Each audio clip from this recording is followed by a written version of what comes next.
it's now time for the next talk. So I'm really honored and excited to introduce our second speaker of today, so Dr. Steven DeLuca. DeLuca approached science with a degree in biological sciences, followed by post-baccalaureate experience in the lab of Dr. Asrai in Bethesda. Then he moved to the University of California when he did his PhD with Dr. Pacquiao Farrell, where he studied pathogenic mitochondrial DNA inheritance in the intracellular germline. And this was a system that stuck with him, because then he moved to the lab of Dr. Alan Spradling in Baltimore, maintaining this interest in the biology of the cellular germline, studying nerve cell differentiation and the role of Polycomb in regulating this process. And he has just started his own lab in January this year in the Brandeis University, where he's assistant professor and is studying how Polycomb proteins cooperate to establish and maintain gene silencing during development. So, Steve, we're really happy to have you here. We look forward to your talk. The floor is yours. All right, thank you, Matteo, and thank you to all the organizers for giving me a chance to present some of my really new work and directions that my lab's going, using a sort of non-conventional or new model system to study a very old question, which is how polycomb proteins actually first find their target sites during development. And so I don't have a lot of time to introduce the subject, but what you really need to know for this talk are polycomb proteins are a family of transcriptional repressors that were identified through many years of genetic screens and biochemical experiments. And what these proteins do is they bind and associate with a subset of enhancer regions throughout the genome, here shown in green as green bars mapped by the ModEncode project. And they associate with these enhancers and inhibit the activation of the nearby genes, thereby like silencing them, preventing them, or antagonizing their expression during later development. And actually loss of polycomb silencing, for example, getting rid of this polycomb repressive complex called PRC2 early in development causes pretty dramatic defects, such as the failure to generate anterior posterior patterns. This fly embryo is basically just repeating the same posterior segment over and over again because it doesn't have polycomb silencing. If you remove silencing proteins later in development in different lineages, they have different effects, presumably through different deregulation of gene expression. A common one is misregulated growth, as seen through this pretty terrible childhood cancer called pediatric glioma. And so, we're really interested in studying how polycomb silencing proteins find their targets and repress genes to understand both normal development and also how it can go awry in these pretty bad human diseases. The specific question that my lab is interested in is studying how these proteins, these different complexes, which are conserved throughout all animals, actually first find and identify the subset of their target sites in the genome. And so, right, these target sites are discrete from other places in the genome, such as just generally inactive chromatin, shown here in black, regarded as sort of part of the B compartment, as well as they are distinct from transcriptionally active regions where housekeeping genes exist, live, and other expressed genes as labeled in pink. And so I'm going to use this sort of coloring convention to sort of discriminate these three types of regions throughout my talk. And we know a little bit about how polycomb proteins, or at least when they start associating with their targets in embryos, from a number of studies. This is a nice one from Mike Eisen's lab, where they actually painstakingly purified embryos at discrete developmental stages and chromatin from these embryos, and then did a chip. In this case, they're doing a chip for the footprint of PRC2 that's highly enriched on polycomb target genes called H3K27ME3.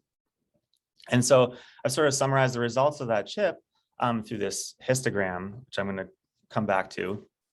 And all we've done is we've chopped the genome into 5 kb bins, and then for each bin classified it according to where it came from in the genome. So these green bins came from these green places, and we just measured the enrichment in each type of bin in these different stages. And what you can clearly see is that in these early cycles, actually in all the cycles up until cycle 13, the PRC2 footprint is sort of evenly distributed across the entire B compartment.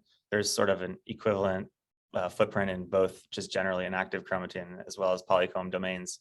But at cycle 14, something changes and the footprint is sort of relocalized and enriched on just these polycomb target sites. And so there's this pretty cool transition that's really coupled to a cool developmental event at cycle 14, which is when really the transcriptional patterns that give cells unique identities in the embryo are pretty much finalized. So this association of polycomb proteins with their target sites seems to be coordinated with like the differentiation of cells in the embryo. And this transition actually has been observed in other vertebrate embryos For example, here's some data that we similarly plotted from this study in mice where these cleavage stage embryos transition from this state where PRC2's footprint is equivalent over the B compartment, inactive and polycomb, and that's distinct from what you see in a differentiated tissue where the footprint is mainly associated with polycomb silence domains. And importantly, what I want to impress upon you guys is that if you derive cells, ES cells from these early embryos, they've actually started to do this process. So you don't see this equivalent equal distribution. You do see that at least PRC2 activity is starting to be localized to its targets. And so if you want to study this even earlier event, you really have to go and look at these very young embryos. And that's a problem because there are a number of reasons why doing experiments at these stages in both flies and mice are difficult. One is that there's not a lot of material. The embryos are small, of course. Another one is that basically the period that this transition occurs is fast, and so you have to like isolate at a very specific stage. And the third problem is that development at these times is controlled by both maternal and zygotic gene products, and so doing genetics is pretty complicated. And so we looked for a different system that undergoes this same transition in hopes to make some more progress on this question. Another thing that I wanted to say is that just simply looking at the localization of polycomb targets with these enhancers doesn't really tell you much about whether or not they're actually silencing the enhancers, because silencing is more of a functional readout of gene expression, right? So basically an enhancer that's silenced is harder to induce the neighboring gene than one that's not. And so we also wanted to develop sort of a way where we could test if different parts of the genome, potentially these polycomb domains, are silenced in any cell at any time. And so to do that, we sort of modernized an old approach in Drosophila that also like Bas van Stensel's labs been using in tissue culture, where you can actually just insert a common tester gene into many different sites in different genetic backgrounds, right? So you're putting the same gene into different sites and just asking how well can you induce this gene and compare how well you can induce it depending on where it's sitting. And the gene that we used was just a heat shock enhancer fused to a green fluorescent protein, because all cells make the heat shock factor, which we can easily induce with heat shock. And so we can just test our gene in any cell type pretty much. And so what you're looking at in this experiment, I have to describe my system a little bit, is this is a developing Drosophila egg follicle where there's 3 main cell types. So on one end, there's this oocyte, which is actually transcriptionally quiescent at this stage, so you can't actually use my reporter in this cell type. But around the oocyte are these somatic follicle cells, which are highly differentiated and very capable of inducing genes, as well as these nurse cells, which are derived from germ cells, just like the oocyte, but have also started to synthesize cytoplasm that's going to be going into the egg. And when we put our reporter gene into sort of an A compartment locus, we can see that in both nurse cells and follicle cells, we get really nice induction when we hit it with a heat shock. And that's compared to the very poor induction we get if we put our reporter gene into a polycomb silence locus in both cell types. We also get pretty poor induction if we put our reporter throughout the B compartment, which is a different phenomenon that we've started to study, but I don't have time to talk about in this talk, but you can ask me about it afterwards. We're just going to focus on these regions. And another benefit of our system is that we have fly genetics. So we have the ability, for example, to RNAi or knock down polycomb proteins only in like sort of one cell type. So in this case, we're going to do it in the star of our talk here, these nurse cells. And so when we RNAi a polycomb protein, a PRC2 component EZ, the histone methylase we were just talking about, we can now see that insertions into polycomb repressed regions like this antennapedia enhancer are now easily induced in just nurse cells. And of course, since we did not knock down polycomb proteins in the follicle cells, they serve as like a nice control. Okay. And we didn't just do this for 3 sites. We actually invented a method where we could put these reporter genes into like 100 sites and test many sites. And actually the testing, the experiment and data acquisition was the limiting part, not generating these lines. We were able to actually measure many enhancers in many cells throughout development. And the interesting thing to us, of course, though, was looking for transitions in silencing. So during the course of nurse cell development, what's happening to these individual sites over the course of their development. And our system is actually amazing for studying developmental time courses. And that's because flies are basically egg assembly lines. Each fly makes about 100 eggs a day, thanks to these units of egg production shown here. Each fly has about 30 of these. And the reason why they're able to make so many eggs is because at one end, they have these germline stem cells that are continuously dividing to make daughter cells that go through a few cleavage divisions to make a cyst of interconnected cells, 16 of them, one of which will differentiate into the oocyte and 15 will differentiate into nurse cells, shown in purple, the oocytes in blue. And basically the oocyte will stay arrested in meiosis while the nurse cells will actually start growing through endocycles, bigger and bigger, and they synthesize all the cytoplasm. So they're highly synthetic. That's going to then be deposited into the egg. So they basically like are nursing the next generation before it's ever born, similarly to our placenta. But what's cool is that as new stages are born, older stages move down to the right. And so what you end up with is a nice distribution of developmental time course right in front of you in a single dissection that you could do in any aged fly, any aged female fly. And so we could measure our reporter genes induction in any of these stages of nurse cells from their progenitors, like the stem cells, throughout all of their developmental stages. And so we did this for a number of insertion sites. Here are some of the ones we did. And basically the take-home message, and we could do this in the presence or absence of RNAi against polycomb proteins, for example, EZ. And basically the take-home message is that you do get these sort of interesting pattern of maybe some stages. So just to orient you, development is on the x-axis. So progenitors are on the left and the very last stages of nurse cell development on the right, and induction is on the y-axis of our reporter. And so you get these nice patterns of like late stage nurse cells are the best at making genes, better than early stage nurse cells. Don't focus on that. Instead, focus on the difference when you get rid of polycomb proteins, which of course have no effect on active regions.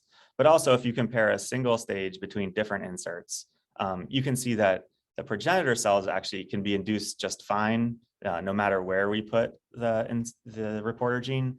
But the nurse cells, for example, at these late stages are very poorly induced if we put them in traditional polycomb targeted enhancers or in just generally inactive chromatin. And by comparing like the RNAi to control flies, you can see where these lines diverge during development.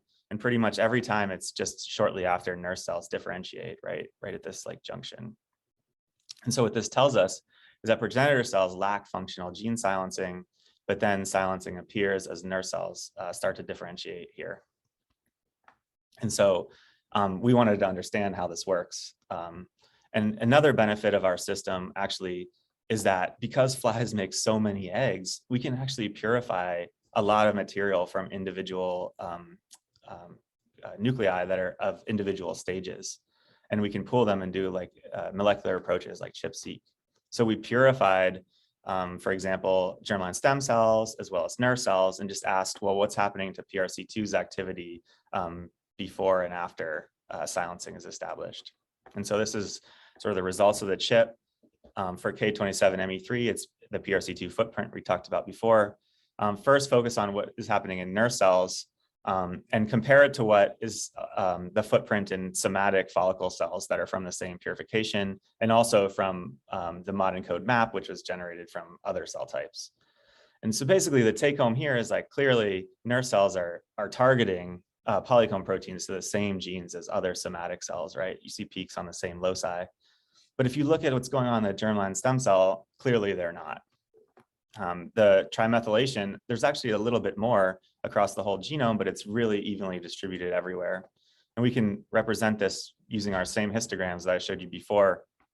And again, we see this equivalent distribution of the PRC2 footprint across the entire B compartment. And that transitions to this tenfold enrichment on just the Polycomb target genes upon nurse cell differentiation. And so we think we have a really good system to study this exact same transition that occurs in the embryo, but we have some more fancy tools to study it. And so the first thing we did was we made a hypothesis, which is that, oh, maybe there's just some polycomb proteins that are missing from the stem cells that are needed to organize the other polycomb proteins like PRC2 on our target genes in nurse cells. So what we did was we just stained, and we did this through looking at protein expression, but also through RNA expression, different polycomb complexes. I don't have time to go through all the experiments, but the take home is that all the major polycomb complexes, PRC1 and PRC2, as well as the DNA binding complex PRC, are just always present. They're present in progenitors that don't have silencing, as well as nerve cells that do. But there was a single polycomb protein called SCM that was absent from progenitor cells. And SCM is a pretty good candidate because Mitzi Kuroda's lab found that it directly interacts with PRC1, PRC2, and this faux RC binding complex. So it might be like the organizer. Its expression during development might trigger all these other proteins to properly localize. This is just sort of like a nice way to show that progenitor cells, so we generated GFP knock-ins for a bunch of these components. So on the left here, you can clearly see in the progenitor cells that this is a PRC2 subunit called SUSY12. It's expressed in progenitors, but it's really sort of just generally diffusely localized in their nuclei, whereas SCM is absent from these cells. But when SCM is produced by these nurse cells here, it actually starts localizing to these perinuclear foci we call polycomb bodies. And actually, that's about the same exact time that PRC2 also starts localizing to these same polycomb bodies. And so we think SCM might be, again, part of what's organizing the redistribution of PRC2 activity generally throughout the B compartment to these polycomb sites. Okay, so to test that, we wanted to see what happens when we get rid of SCM on PRC2 targeting. And we did that through a number of approaches. Here I'm showing you a staining approach where you can clearly see and control nerve cells. You get these nice polycomb bodies with the PRC2 when you look at the PRC2 footprint, which are gone if you get rid of PRC2. If you get rid of SCM, you lose the very highly staining punctate pattern and sort of you're left with this like more general lower level staining throughout the B compartment. So basically that's telling you that SCM is required to make these puncta. When you get rid of PRC1, nothing happens to either of the PRC2 footprint patterns. We can also study this with CHIP. So we can purify chromatin from SCM knockdown nurse cells. Here I'm actually presenting it a little bit differently. We've subdivided the polycomb bins into bins that have a PRE. So one of these like sites where SCM and these other proteins are most highly enriched with adjacent sites, which are sort of where it's spreading to. And you can see both types of bins actually, which are normally highly enriched for PRC2 activity. When you get rid of SCM, is almost completely lost. And in fact, getting rid of SCM in nerve cells generates a very similar footprint as exists in the germline stem cells, which actually just normally don't have SCM. And so we think this is a pretty good evidence for SCM induction actually triggering the concentration of PRC2 on these polycomb domains. And SCM doesn't just organize PRC2. We also found that PRC1 localizes to these polycomb bodies in our system, and getting rid of SCM also blocks its localization. And so we sort of draw it like this, where during normal development, SCM production independently recruits PRC1 and 2 to these target genes to silence them. Now, in sort of more recent work, we also saw an interesting thing that SCM does to Pho, which is this DNA binding component. So just like PRC1 and 2, Pho undergoes this transition, where in germline stem cell, it's sort of evenly distributed throughout the nucleus, but upon nerve cell differentiation, starts to form these perinuclear aggregates. And these aggregates depend on SCM. So if we get rid of SCM, we also block Pho from clustering in the nucleus. And sort of one maybe trivial explanation for this is maybe SCM is sort of organizing all of the polycomb enhancers in the cell into these sort of discrete places. And organizing the enhancers then organizes and clusters the transcription factor. But it could be the other way around. And so, and that's sort of suggested by some really nice structural work from James Bowie and Jörg Mueller's lab, looking at how exactly Faux-RC interacts with SCM. So SCM is a really cool protein. It can form these helical polymers in vitro thanks to its C-terminal SAM domain. And this is actually how it interacts with PRC1. So the pH subunit also has this SAM domain, which can be added onto these polymers. But we think of them as capable of making these homopolymers. And to the side of these polymers is where Faux-RC binds, thanks to a sort of divergent SAM domain in the SFMBT subunit. And so you could imagine that longer polymers might actually bind more Faux-RC to the sides of them, right? There's more binding sites for this DNA binding protein. And so you could imagine that germline stem cells, which lack any SCM polymers, might just have like individual Faux molecules sort of interacting with sites in PREs transiently before letting go. Whereas if SCM polymers could sort of locally form around PREs, they could concentrate Faux and through cooperativity really increase Faux occupancy and basically glue down these SCM polymers. And where it becomes really interesting is if somehow the enhancer could regulate SCM polymerization, right? Because then that could give you a way to regulate Faux occupancy and really this gluing down step. So for example, if transcription or active enhancers or other transcription factors could actually repress polymerization, they could prevent Polycomb silencing on active Polycomb genes. And so we really wanted to understand sort of the things that are affecting SCM polymerization, or could be affecting SCM polymerization. And so we went to the literature. There's been some nice studies on SCM, particularly from Jeff Simon's lab. He actually found that SCM is post-translationally modified by the small ubiquitin-like protein called SUMO. And he found that actually sumolation antagonizes SCM's interaction with PREs. And so it seems to be a negative regulator of silencing, consistent with like this idea. And actually, if you chip SUMO to the genome, it's an A compartment enriched modification. So there's more SUMO just generally associated with active genes, and particularly their enhancers. So again, this is consistent with where you'd want to inhibit SCM polymers from forming. So there's a number of potentially sumolated lysine residues on SCM, including 2 in its disordered region that Jeff Simon studied here, but there are also 2 other ones, including 1 in its C-terminal SAM domain in the face of the SAM domain, which could be basically block its polymerization. And so right now we're using sort of fancy genetics to replace SCM in the germline with mutants in these different sites to study how it affects polymerization. But in the meantime, I wanted to share with you some of our cool results of what happens when we block all sumolation on SCM. And to do that, we expressed an RNAi against the SUMO activating proteins, the E1s. So that removes all sumolation from germ cells. And what that did was it arrested germline stem cell development. So basically, they just stopped in their tracks and just sit there.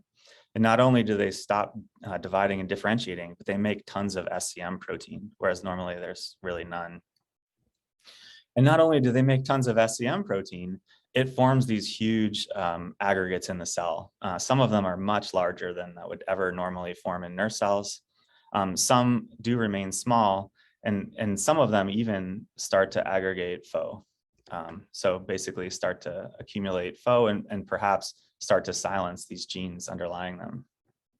And so we think that, and if you look at the sort of the background staining, we see very little SCM that's not part of these aggregates. And so we think that sumolation might be regulating 2 different things in development. One is just the overall levels of SCM in the GSCs. It's inhibiting that somehow. And 2, when SCM is made, it might be inhibiting its formation into these aggregates. And to really study both of these processes, we wanted to know more about this E3 ligases that could be adding SUMO to SCM. So of course, this is flies. We can do genetic screens. We did a pretty large genetic screen looking at all of the putative E3 ligases. This is just a subset of the hits. So we did RNAi against these genes, and we found a bunch of phenotypes. Some just completely killed the germline. Others arrested germline development, but did nothing to SCM. And a single gene, when we knocked it down, actually arrested development and caused these large aggregates of SCM to form. and this is gene SUVAR210, which actually has a lot of interesting roles in other processes, in particularly in pyRNA silencing and heterochromatin formation. But what's cool about this gene is there's like 16 or something more isoforms of it, which are probably involved in targeting different proteins. And so right now we're in the process of narrowing down which isoforms are targeting SCM and how those isoforms might be sort of developmentally regulated. But I thought this would be sort of a good time to sort of end the talk with a very simple summary about what we've learned about this switch, which is that in progenitor cells, we think that SUMO is somehow negatively regulating SCM protein from being produced, possibly through ubiquitination downstream of this. And then that somehow this inhibition is relieved during nurse cell differentiation, allowing SCM protein to form and locally form these sort of recruitment sites that bring PRC1 and 2 to target genes, allowing them to be silenced. We think SCM also has this role in recruiting FORC, potentially through regulated polymerization, which could then feed back and really glue down and stabilize SCM and these other Polycomb genes on their targets. And so we think that this stabilization event might be unique to the initiation stage. And so that's why it's important to study it at the right time. And so I think I'm out of time, but I wanted to acknowledge the people that helped me through this project. My postdoctoral advisor, Alan, who really never worked on Polycomb proteins before, but was interested in the idea and was an expert in studying germline development. Gugu and Mega, who helped me purify the cells from different stages for RNA-seq and ChIP-seq. John, who helped me learn the bioinformatic approaches I needed for this project. And Shiona Tang, who's a postdoc in Carl Wu's lab, who actually has helped me set up some of the single molecule tracking experiments I didn't have time to talk about, but it's how we're actually measuring FO's residence time and like fraction bound in basically these stem cells that lack or have SCM polymers, which is a new direction for our lab.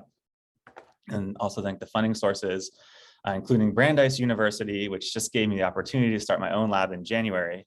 I'm really excited to have people come work for me. If you're interested in this project, please contact me. We'll see if we can find you something cool to work on. And with that, I'll take any questions.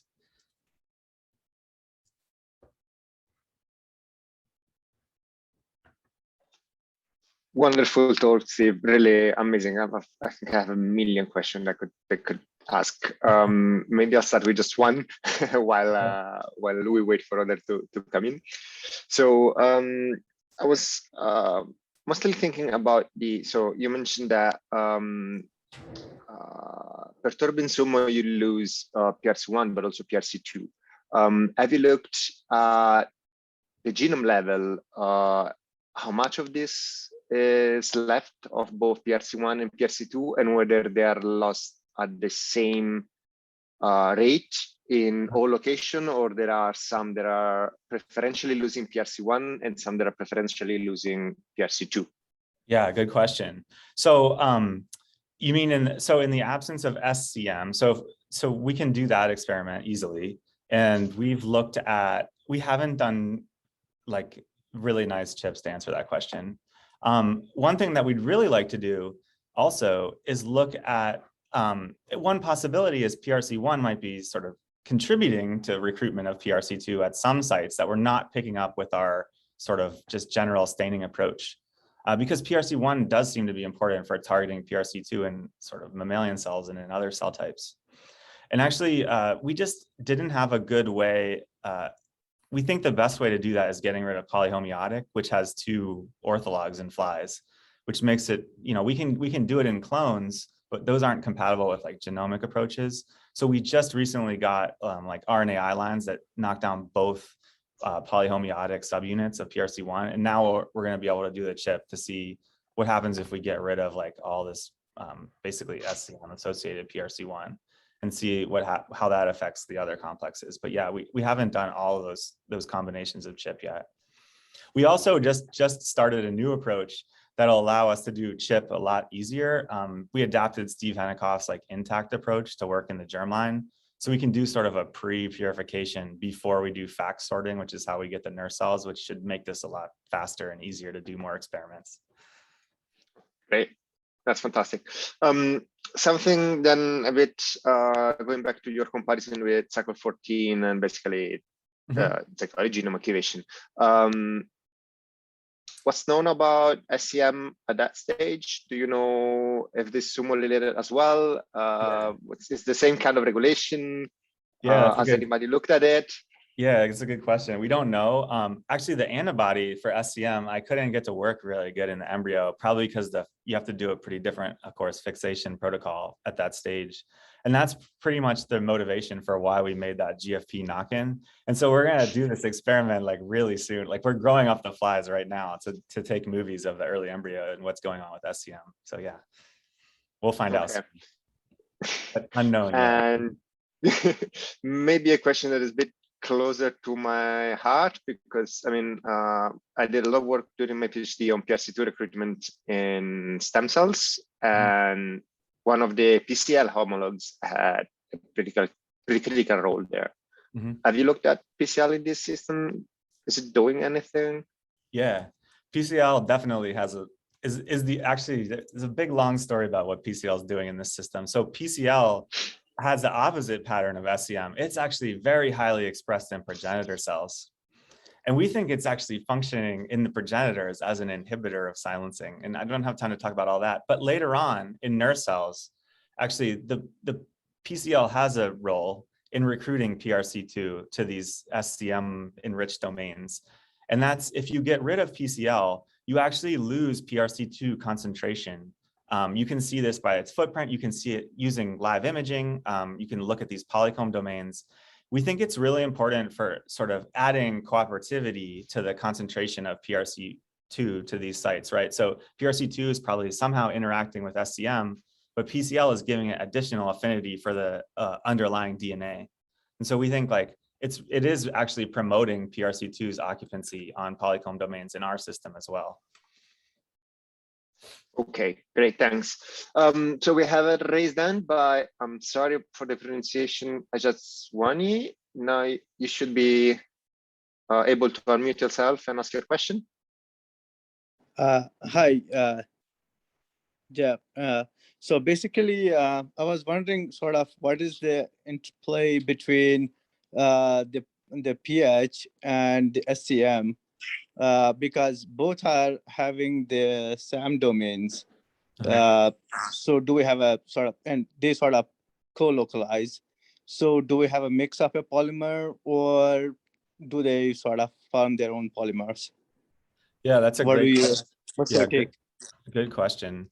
We actually don't know the answer to that, but it's a good point. They do co-localize, starting at the very earliest stages of nurse cell differentiation. One thing that seems to be kind of interesting is that the intensity of SCM in Polycomb bodies is strongest early in development, but later in development, it seems to give way to more intense polyhomeotic staining. And so we have this sort of like very preliminary idea that maybe sort of at first SCM is the main polymer and is recruiting small amounts of PRC1, but then this sort of is replaced perhaps by polyhomeotic polymers later in development. And so what we need to do more work on to really measure that. And we can do this. We have actually ways to do this. Good question. Thanks. Okay, so we are past the hour. So if there's no more questions, we can close the seminar here. So thanks a lot, Steve, for this fantastic seminar.